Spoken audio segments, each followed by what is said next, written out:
The shocking truth about 10 Asian nations on the brink of collapse. When the roots are deep, there is no reason to fear the wind. Asian proverb.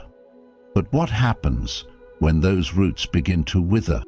In today's world, where everything is connected and constantly changing, even the strongest-looking nations can face collapse. Have you ever wondered which 10 Asian countries are quietly inching toward the edge? Countries we admire for their culture, resilience, or economy. Some may surprise you. From the bustling streets of Tokyo to the struggling streets of Kabul, the future of Asia holds both incredible promise and profound peril. Beneath the surface of fast growth and modern skylines lies a storm of economic hardship, political unrest, and social decay. And the truth is more shocking than you think. Welcome to the Journey of Wisdom, where we explore stories not just to inform, but to awaken the heart and mind. If this message speaks to you, please consider liking this video, subscribing, and sharing it with others. With every action, you help us continue to bring thoughtful insights that matter. Stay with us as we uncover which nations are standing strong and which may be quietly crumbling. The answer may change how you see Asia and the world. Number 1. The Maldives.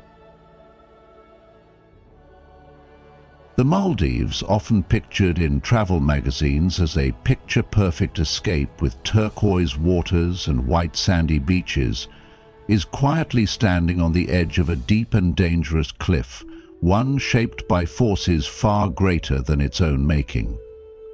Beneath its serene surface lies a growing crisis driven by two overwhelming challenges: climate change and economic instability. Rising sea levels, triggered by global warming, are not just an abstract worry, they are a daily reality for this island nation, where land is slowly disappearing under encroaching waters. The beaches that once attracted millions of tourists are now eroding, and with them, the very foundation of the country's economy begins to crumble. Tourism, which rebounded after the pandemic, remains the Maldives' economic lifeline. Yet this lifeline is fragile, as the nation heavily relies on imported goods, making it especially vulnerable to global disruptions in supply chains, something we've all experienced in one form or another during recent years. This deep dependency on outside sources for essentials, from food to fuel, places a constant strain on both national stability and the wallets of everyday citizens. Adding to the weight of these environmental challenges is the staggering level of public debt, now surpassing 100% of the country's GDP. It's a number that reflects more than just poor fiscal choices. It highlights how small, tourism-reliant nations can struggle to find economic alternatives when their very geography limits growth. Without space, natural resources, or strong industries beyond tourism, economic diversification remains painfully out of reach. What's more, even as the government tries to seek international aid and climate adaptation solutions, the ticking clock of land erosion is relentless. Predictions suggest that by 2025, the Maldives could lose significant portions of its land, a terrifying thought for those whose homes and cultural identity are rooted in these islands. For the people living there, this is not simply a matter of economic theory, it's about survival, heritage, and the painful possibility of becoming climate refugees. The rising cost of living only deepens the wounds. Inflation, driven by external shocks and internal mismanagement, is pushing basic necessities further out of reach for many families. And with inequality growing, the gap between the wealthy elite, often shielded by luxury tourism dollars, and everyday Maldivians is expanding. This imbalance fuels quiet frustration and social tension, making it harder for communities to come together, invest in long-term solutions, or even find hope in the midst of the struggle. In modern life, this story resonates far beyond the shores of the Maldives. It's a stark reminder that when a country becomes too dependent on one stream of income, too disconnected from local resilience, and too slow to act on environmental threats, the result can be devastating. For those of us watching from afar, it invites reflection. Are we prepared in our own lives and nations to face similar storms? Have we built systems that can adapt, that support all levels of society, not just the few? Whether or not we live in the Maldives, the lesson is universal. Balance is everything. We must invest in resilience now, support sustainable choices, and recognize that the well-being of small nations reflects the health of our global family. And so, as we learn about the Maldives' silent battle for survival, let it spark a sense of connection rather than pity, and guide us toward choices that honor not just our own futures, but those of all who share this earth.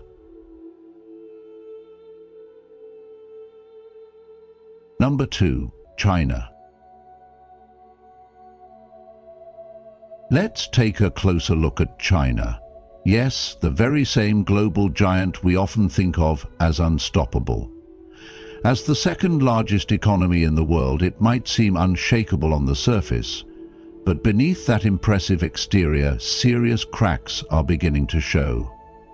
You may be surprised to learn that China is currently facing a number of deep-rooted issues that could potentially drag the entire region into uncertainty if left unaddressed.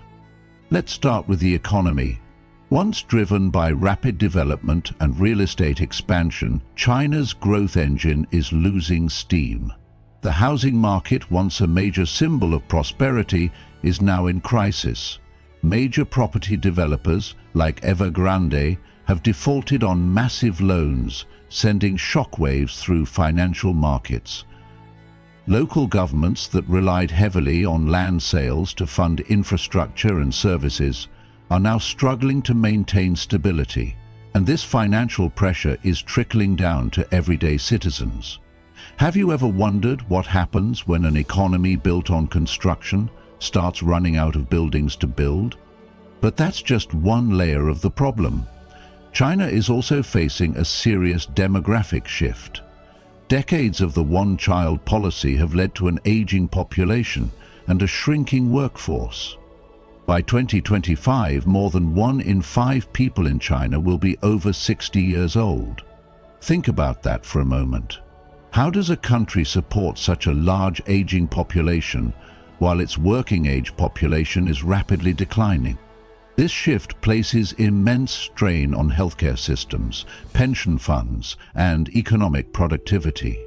At the same time, young people are struggling to find work in a slowing job market, and the unemployment rate continues to rise, especially among graduates who are finding it increasingly difficult to secure stable employment in a highly competitive and uncertain economy. On the global stage, tensions between China and Western countries, particularly the United States, are creating further complications. Ongoing trade restrictions and technology sanctions have hindered China's access to advanced technologies, slowing down innovation in key industries such as semiconductors and AI. These strained relations are not just about politics. They directly impact Chinese companies, workers, and the broader economy. Meanwhile, inflation continues to rise, and China's once booming manufacturing sector is now faltering under the weight of reduced global demand and domestic challenges. Can a country that built its global influence on being the world's factory reinvent itself fast enough in the face of these disruptions? And we cannot overlook the environmental crisis that shadows China's future. Severe air pollution in cities and widespread water shortages across large regions threaten not only public health but also agricultural output and industrial productivity.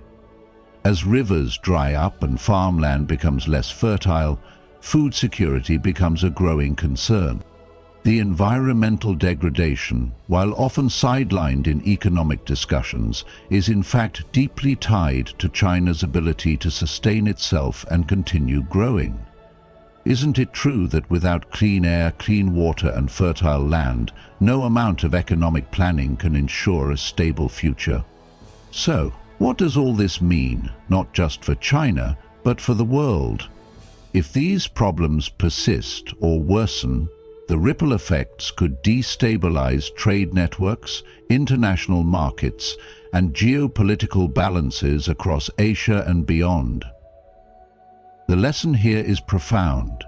Even the mightiest nations are vulnerable when growth is prioritized without sustainability, when control is maintained without flexibility, and when the needs of the people are not placed at the heart of policy decisions. The story of China today is not just about collapse or crisis.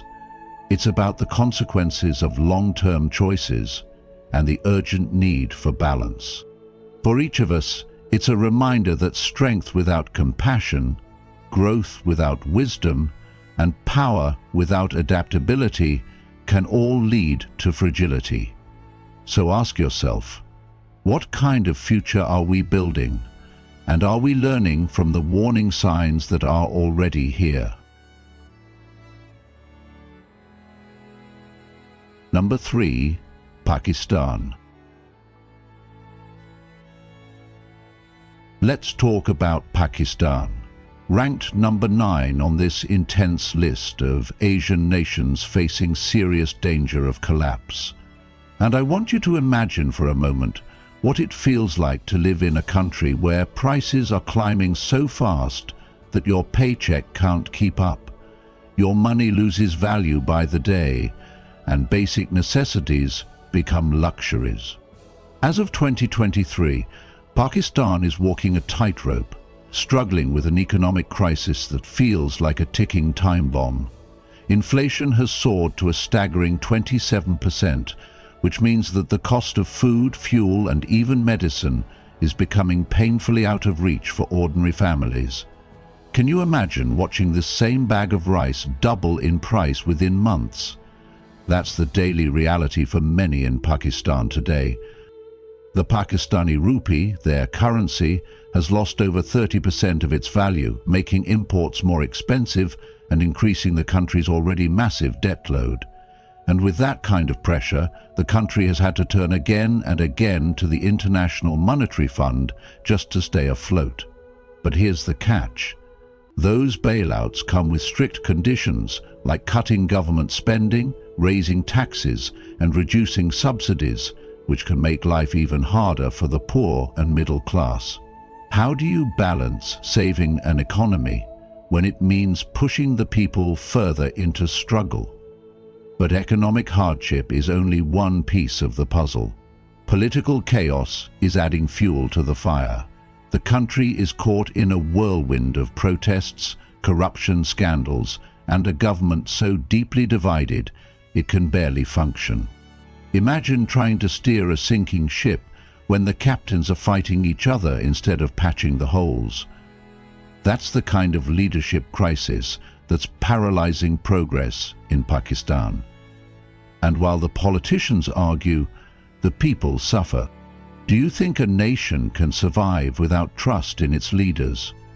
That very question looms large in the hearts of Pakistan's citizens. Then there's the impact of nature itself. Pakistan has faced devastating floods in recent years, displacing millions of people, destroying homes, and tearing apart infrastructure like roads and bridges.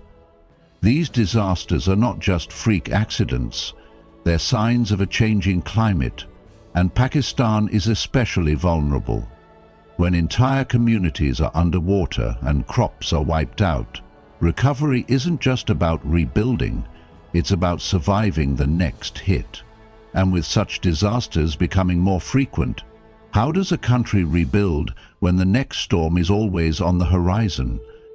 And let's not forget the dangerous security situation that continues to haunt regions like Balochistan and Khyber Pakhtunkhwa, where militant groups and insurgencies remain active. These conflicts not only cost lives, but they also drain government resources that could otherwise be used for education, healthcare, and rebuilding the economy. Think about it. How can a nation focus on building a future when it's constantly looking over its shoulder, fighting enemies within its own borders? The fear, the instability, the sense of danger, these aren't just headlines, they're everyday life for many. So now, let me ask you, what does it truly take for a country like Pakistan to turn things around? Is it better leadership, stronger institutions, unity among its people, or something deeper, perhaps a shift in how the nation sees itself and the world? The path forward is steep, and time is not on Pakistan's side. But as we explore this together, keep asking yourself, can a nation at the edge find its balance, or will it fall further into the abyss? This is not just a story of collapse, it's a call to reflect on what keeps a nation strong in the first place. If you've watched up to this point, you're already one of the few seeking the truth behind global headlines. Comment below with Truth Seeker to show you're ready to uncover what the world isn't telling you. Don't go anywhere. There's still so much more to reveal about the hidden struggles of these 10 Asian nations. Stay with us until the end to get the full picture. You won't want to miss what comes next. Number 4. Laos. Laos, a landlocked country often overshadowed in the global spotlight, now stands at a critical economic crossroads. By 2023, its debt-to-GDP ratio had soared past 90%, a staggering figure that signals deep financial distress.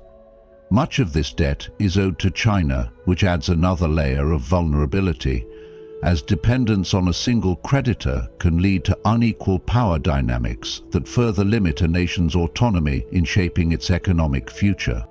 At the heart of Laos's economic model lies its reliance on hydropower, a sector that was once seen as a promising lifeline. However, this dependence has proven to be a double-edged sword. Droughts, increasingly common due to climate change, along with the fluctuating prices of electricity in regional markets, have made this source of income dangerously unstable. As the foundation of its economy begins to shake, inflation has taken a heavy toll on the lives of everyday people. The Lao kip has weakened sharply, and that decline means the cost of importing essential goods, from medicine to food, has risen dramatically, stretching household budgets beyond their limit and making daily life increasingly difficult for millions. Yet, even as the people of Laos strive to endure, progress in infrastructure, a key to unlocking long-term growth, remains slow and riddled with inefficiency. Corruption at various levels of government acts like a barrier that blocks not only foreign investment, but also the ability to implement meaningful reforms. This corruption not only breeds frustration, but also undermines trust in institutions, creating a sense of hopelessness among citizens. As we look toward 2025, the warning signs are clear. If these structural issues remain unaddressed, Laos may find itself plunged deeper into economic hardship, with even more families slipping below the poverty line. Compounding these challenges is the country's struggle to adapt to the modern world. With little emphasis on technological innovation or digital infrastructure, Laos is being left behind in a rapidly advancing global economy. In a world where success is increasingly defined by the ability to innovate, communicate and collaborate across borders, Laos's limited technological capabilities isolate it further, keeping opportunities for economic diversification out of reach. What can we learn from Laos's situation in our own lives? Whether we're individuals, communities, or even nations, we must recognize the risks of over-dependence, whether on one source of income, one market, or one way of thinking. Just as drought can devastate a hydropower-reliant economy, an unexpected change in our lives, a job loss, a health crisis, or a technological disruption, can leave us vulnerable if we have not prepared. The wisdom here lies in balance, diversifying our skills, our perspectives, and our sources of security. And just like a country suffers when corruption goes unchecked, our inner peace suffers when we live disconnected from integrity, when we know something isn't right but continue anyway. In Buddhist thought, suffering often arises from clinging to ideas, to wealth, to power, or to comfort. Laos' story is a reminder of what happens when a nation clings to a narrow path without adapting to change. Let this be a moment for reflection, not just on the state of a nation, but on our own lives. Where are we overly dependent? Where might we be ignoring warning signs? And how can we take steps, even small ones, toward greater balance, resilience, and compassion for ourselves and those around us? Number 5. Sri Lanka. Sri Lanka. A nation once known for its lush landscapes and vibrant culture now finds itself at a critical crossroads, facing one of the most painful chapters in its modern history. In 2022, the world turned its gaze to Sri Lanka as the country plunged into its worst economic crisis in decades, a crisis not born overnight, but fueled by years of unsustainable debt, poor financial decisions, and global economic pressures. Public debt surged past 120% of the nation's total economic output, while foreign reserves dropped to dangerously low levels, eventually forcing the country to do what few nations dare to: default on its international loans. Can you imagine the weight of that moment, not just on paper, but on the everyday lives of millions of people? The impact was immediate and deeply felt. Fuel shortages left buses idle and homes dark. Inflation, one of the silent destroyers of livelihoods, soared above 50% in 2023, making basic essentials unaffordable for many families who were already living on the edge. And while some sectors, like tourism, have begun to pick up, offering a small glimmer of hope, the recovery is slow and uncertain. The charm of Sri Lanka's beaches and historical sites remains, but visitor numbers are still far behind the pre-pandemic highs that once helped boost the economy. At the same time, political instability continues to ripple through the nation. Frequent changes in leadership, coupled with widespread public protests, reflect a growing distrust in the government's ability to steer the country toward a better future. People have taken to the streets not out of anger alone, but out of desperation, calling for reforms that are long overdue. If this turbulence continues without genuine transformation and meaningful support from the global community, Sri Lanka could edge even closer to economic and social collapse by 2025. Yet, economic struggle is only part of the story. Environmental degradation is another silent crisis brewing beneath the surface. Large-scale deforestation and soil erosion are threatening Sri Lanka's agriculture, a sector that not only feeds the nation, but also employs a significant portion of its people. As more forests are cleared and lands are stripped of their natural resilience, farming becomes harder, less predictable, and more vulnerable to climate shocks. This environmental imbalance, adds yet another layer of vulnerability to an already fragile situation. So the question is, how can a country rebuild when its economy, governance and environment are all under such intense pressure? What role should each of us play in learning from Sri Lanka's experience? In the face of all this, the lessons we can draw are both sobering and essential. First, debt and development must walk hand in hand with responsibility. Short-term gains that ignore long-term consequences can lead a whole nation down a dangerous path. Second, the strength of a country lies not just in its economy, but in the trust between its leaders and its people. And finally, nature cannot be treated as an afterthought. When we harm the environment, we harm ourselves.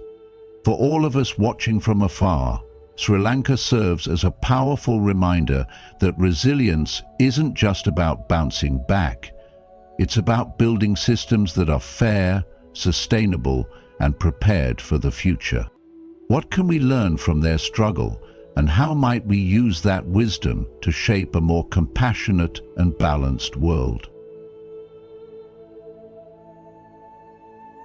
Number 6. Myanmar.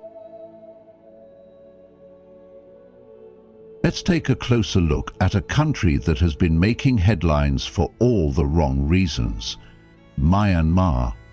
You might remember hearing about the military coup that happened back in 2021, but have you stopped to consider what's happened to the country since then? What does it really mean for a nation to fall into crisis? And what does it look like when daily life for millions of people begins to unravel? Myanmar is a powerful example of how quickly a country's progress can collapse under political turmoil. Once on a promising path toward economic development, Myanmar was attracting international attention, foreign investment, and even growing tourism. But that fragile momentum came crashing down after the military seized power from the elected government. Since then, Myanmar has been stuck in a downward spiral that has touched nearly every part of life, economically, socially, and politically. Now, picture this. The value of their national currency has dropped drastically, and prices for everyday items have skyrocketed. Imagine trying to afford food, medicine, or basic education when your income has shrunk and costs have doubled. How would you take care of your family in that kind of environment? On top of this economic collapse, the military regime has been cracking down on resistance groups, and that conflict has spilled into many parts of the country, forcing millions to flee their homes. These aren't just statistics, these are real people, families like yours and mine, who have been displaced, losing everything overnight. So you may wonder, where do they go? Many of them seek safety in neighboring countries, but this exodus is creating new tensions. As refugee camps overflow and governments struggle to provide support, what makes this crisis even worse is the breakdown of essential services.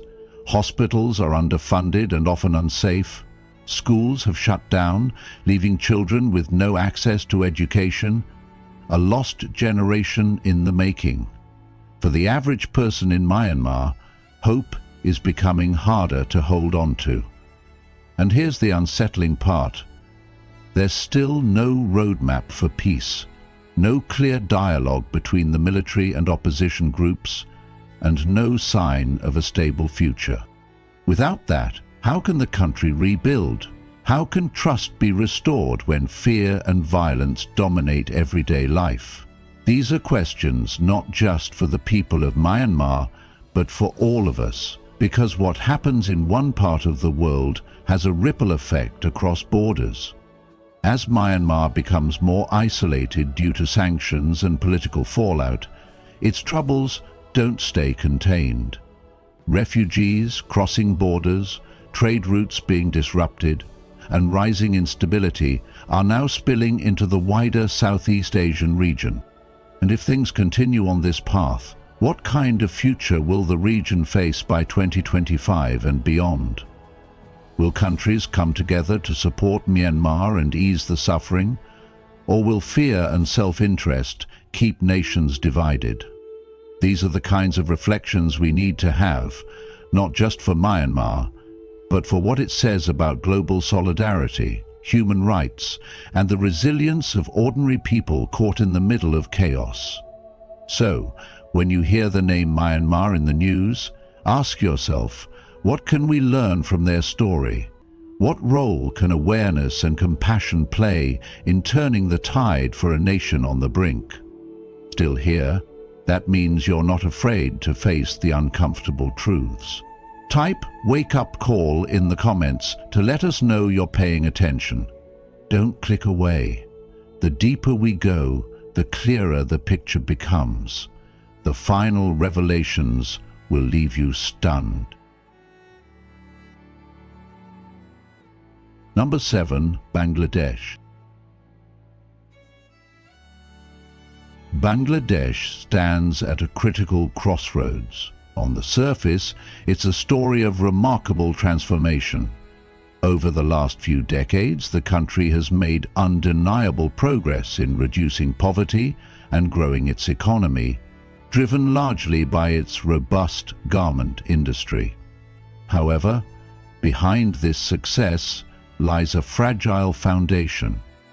Climate change casts a long shadow over the nation's future, with rising sea levels threatening to swallow vast portions of land and displace millions who live in low-lying coastal regions.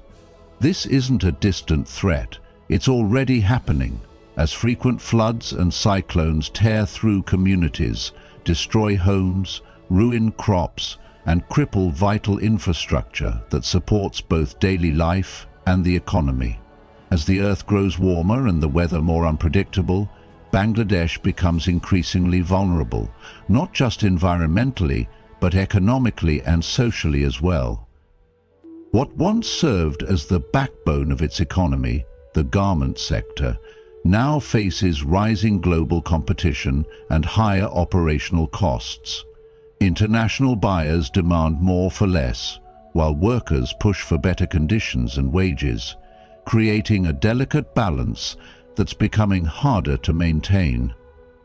The cost of production is rising, but the selling prices remain stagnant, squeezing profits and threatening factory closures.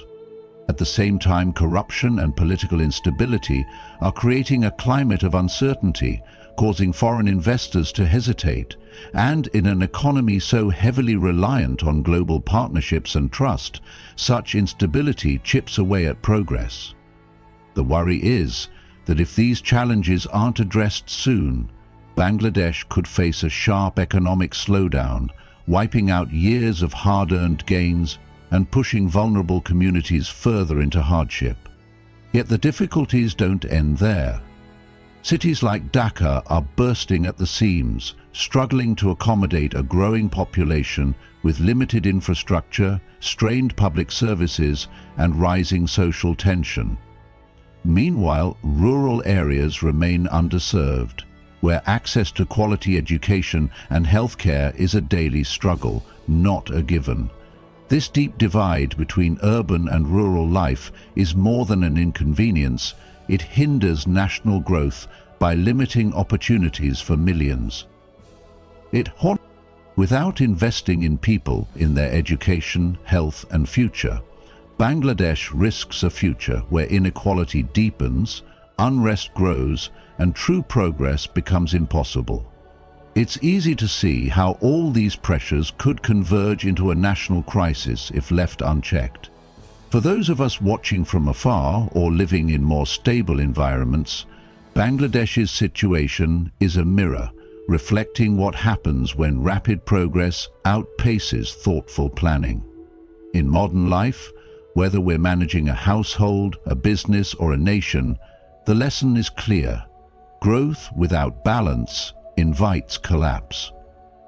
We must nurture resilience by caring for the environment, investing in education, creating fair economies, and choosing leaders who serve with integrity.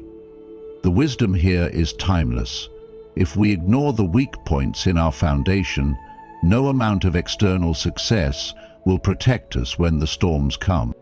Let Bangladesh's story serve as both a warning and a call to compassion, reminding us that progress must be shared, sustained, and rooted in wisdom if we are to thrive together. Number 8. Lebanon. Let's take a closer look at Lebanon, a country once known for its rich culture, vibrant cities, and resilient people, but now standing on the edge of a serious collapse. Right now, Lebanon is facing a crisis that's not just economic, but deeply human.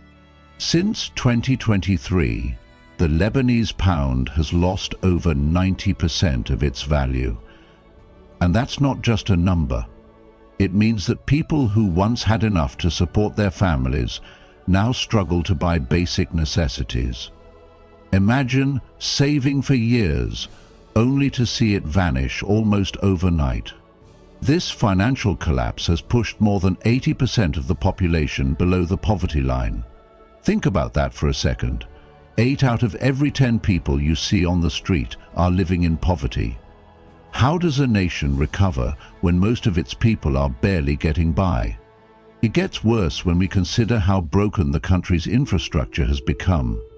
Electricity is unreliable, blackouts are frequent, and basic services like clean water, healthcare, and education are stretched far beyond capacity. When the power goes out for hours or even days, how do hospitals operate? How do children study? These are daily struggles for many Lebanese families, and while people are desperate for solutions, political leaders remain stuck in gridlock.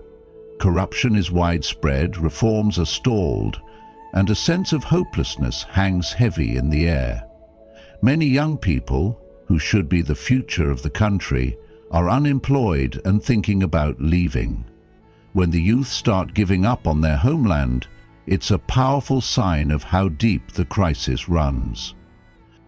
Adding to this already overwhelming burden is the Syrian refugee crisis. Over 1 million Syrian refugees have fled into Lebanon to escape war and violence. Lebanon has opened its doors to them, showing incredible compassion, but the strain on the country's limited resources is immense. Public services like healthcare and schooling were already under pressure, and now they are stretched to the brink. So you might ask, what happens when a country that's already struggling is asked to carry even more weight? How much can it take before it collapses under that pressure? Experts are warning that if Lebanon doesn't act fast, bringing in sweeping reforms and gaining international support, then by 2025 it could face a total economic breakdown. And the consequences wouldn't just be felt within Lebanon's borders. This kind of collapse could destabilize the entire Middle East, a region already facing many challenges. What does that mean for peace, for migration, for the everyday person who just wants a stable life? This moment in Lebanon's story is one of deep uncertainty, but it is also one of opportunity if the right actions are taken. The lesson here is powerful. Without honest leadership, unity, and vision, even the strongest foundations can crumble. But if people come together, face the truth, and push for meaningful change, recovery is possible. Ask yourself, what does it take for a country to heal? And more importantly, what can each of us learn from Lebanon's pain? In our own lives, in our own communities, are we paying attention to what truly matters? Justice, compassion, and collective well-being. Because the fall of one nation is a reminder to all of us. When we ignore suffering and avoid hard truths, collapse comes not suddenly, but step by step. Let's not wait until it's too late to care. Number 9. Afghanistan. Number 9 on our journey through the most vulnerable Asian nations brings us to Afghanistan, a land known for its breathtaking mountains and deep cultural history, but also for its long-standing struggles. Dear listener, imagine a country where time seems frozen by war, where peace has been just a whisper in the wind for more than 4 decades. Since the Taliban regained control in 2021, Afghanistan has faced an overwhelming storm of hardship. It's not just political turmoil. It's a humanitarian crisis that touches every corner of society. The international community, once a major source of aid and support, has largely pulled back. Sanctions have isolated the economy, and much of the crucial financial assistance has vanished. As a result, nearly half of the population doesn't know where their next meal will come from.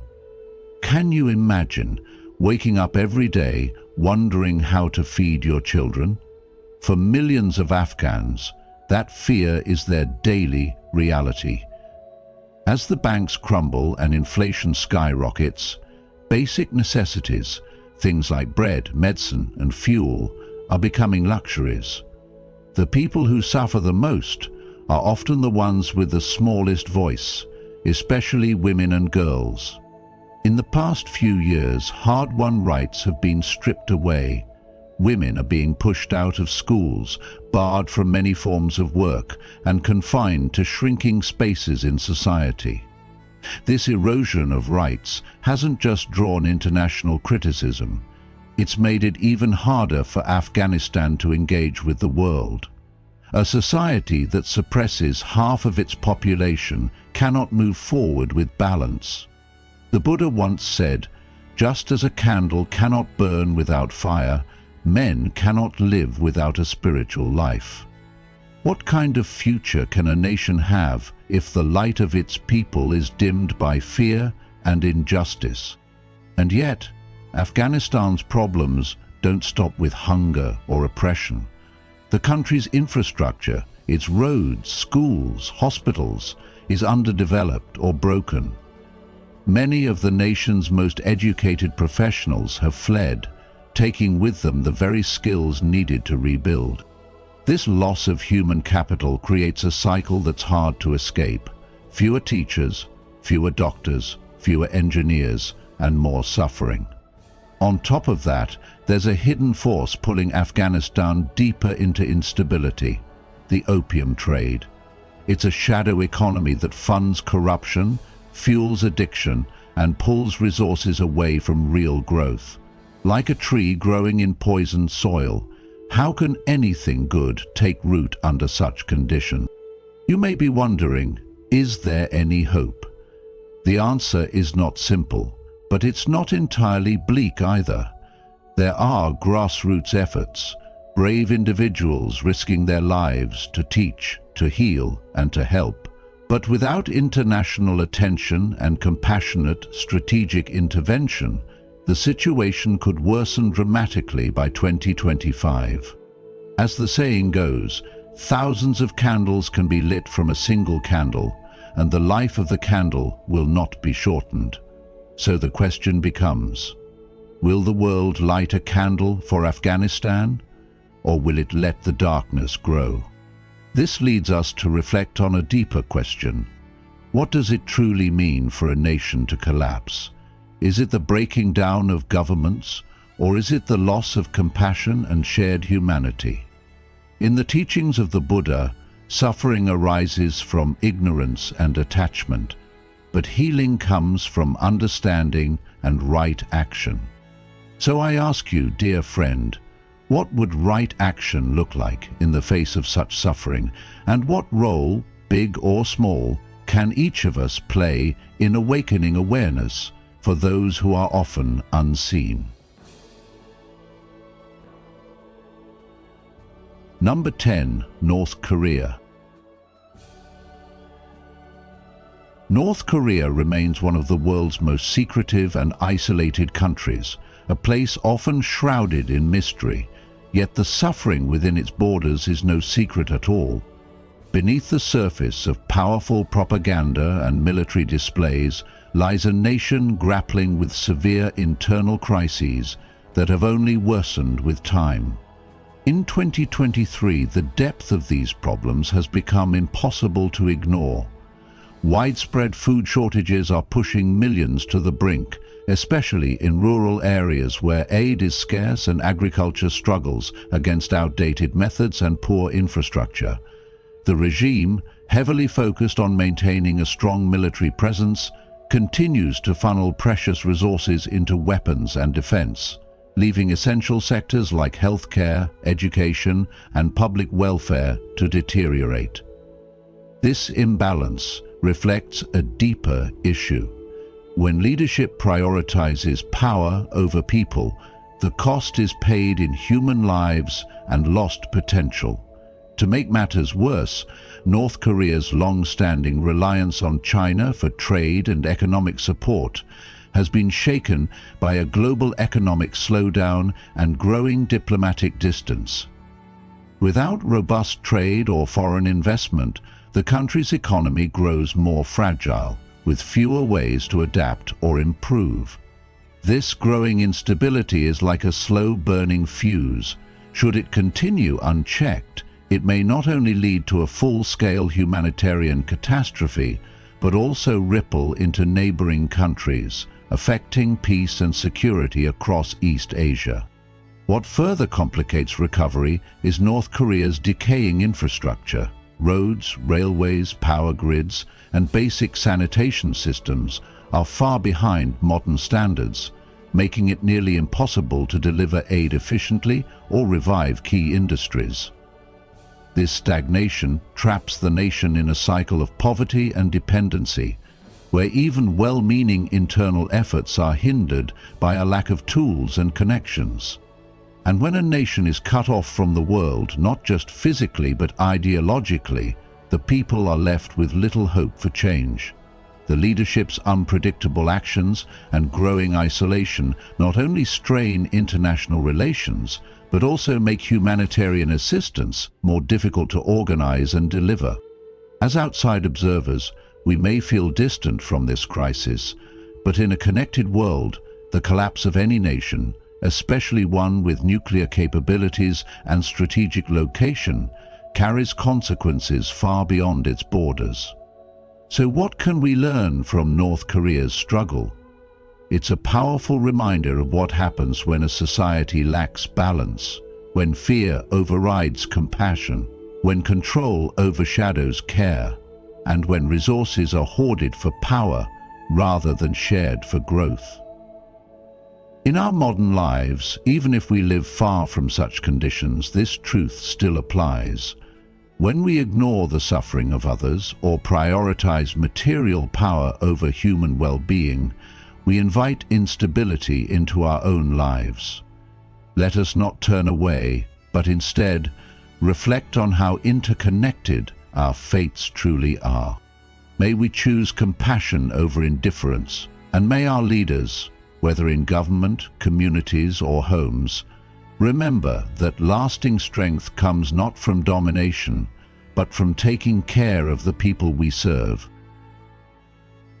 The stories we've explored today, from the sinking shores of the Maldives to the silent struggles within North Korea, remind us that collapse doesn't always come with a loud crash.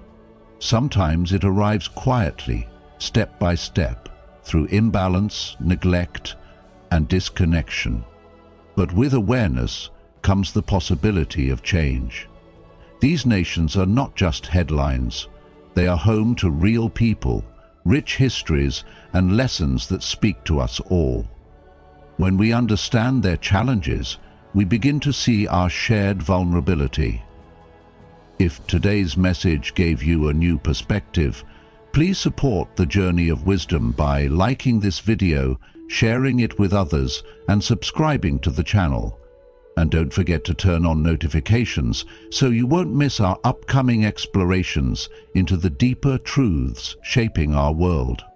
Together, let's keep asking the hard questions, holding space for compassion, and walking this journey of wisdom. one story at a time.